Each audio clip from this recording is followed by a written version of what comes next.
여기는 전남 고흥 나로 우주센터에 마련된 MBC 특별 스튜디오입니다.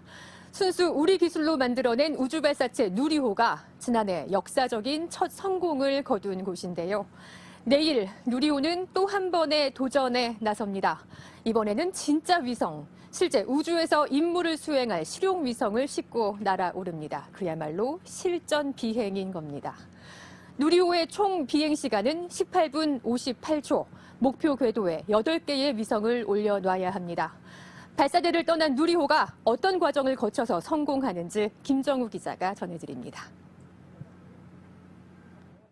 카운트다운이 0에 멈추는 순간 엔진 점화 26 누리호는 300톤급 엔진 추진력으로 중력과 공기 저항을 뚫고 우주를 향해 날아오릅니다. 발사 2분 5초 뒤 순식간에 성층권을 벗어난 누리호는 고도 64.5km까지 올라갑니다. 전체 무게의 약 60%를 차지하던 1단 로켓을 여기서 버리고 2단 로켓 엔진을 점화합니다.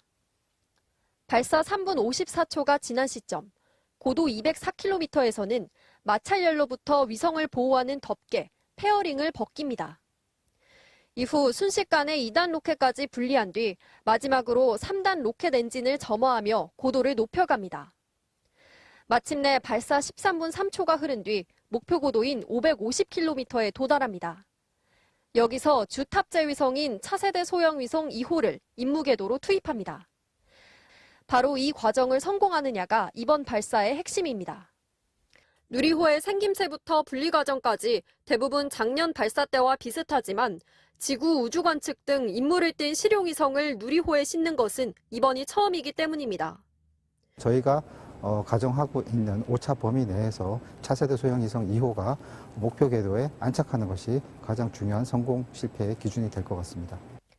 차세대 소형위성을 성공적으로 궤도에 올려놓은 뒤에는 20초 간격을 두고 국내 민간기업, 연구기관 등에서 만든 위성 7기도 차례로 분리해야 합니다.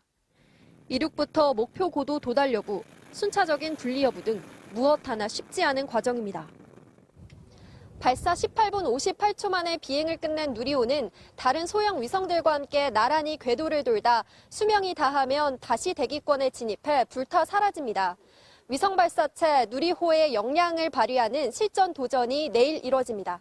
MBC 뉴스 김정우입니다. 지난해 폴란드와 수출 계약을 맺은 국산 전투기 FA-50이 말레이시아에도 수출됩니다. 오늘 최종 계약이 성사됐는데 추가 수출 방안도 추진되고 있습니다. 김용준 기자가 보도합니다. 이종섭 국방부 장관과 모하마드 하산 말레이시아 국방장관이 참석한 가운데 국산 경전투기 FA-50 수출을 위한 최종 계약식이 열렸습니다. 계약이 체결된 FA-50 물량은 모두 18대로 약 1조 2천억 원 규모입니다.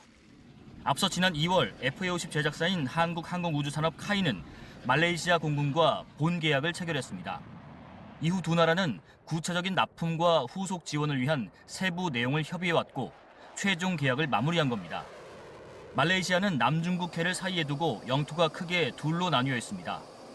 영공 방어를 위해 전투기 채공 시간이 중요한데 카이는 FA-50에 공중급유 기능을 탑재해주기로 했습니다. 무장을 많이 달 수 있도록 해달라는 요구도 충족시켜 경쟁 기종보다 우위에 섰습니다.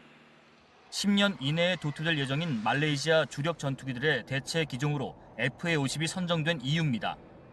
두 나라는 이번 계약에 이어 FA-50 18대 추가 계약도 추진하고 있어서 말레이시아가 도입하는 FA-50은 최대 36대까지 늘어날 전망입니다. 정부 차원에서도 납품 시기 조정이라든지 그리고 규제 완화나 금융 지원, 또한 후속 군수 지원 이러한 분야에 있어서 정부가 할 수 있는 역할을 최대한 해나가겠다는 점을 말씀을 드립니다. 우리 군은 말레이시아 해군에 2,000톤급 연안 임무함 3척을 수출하는 방안도 추진하고 있습니다. KBS 뉴스 김용준입니다.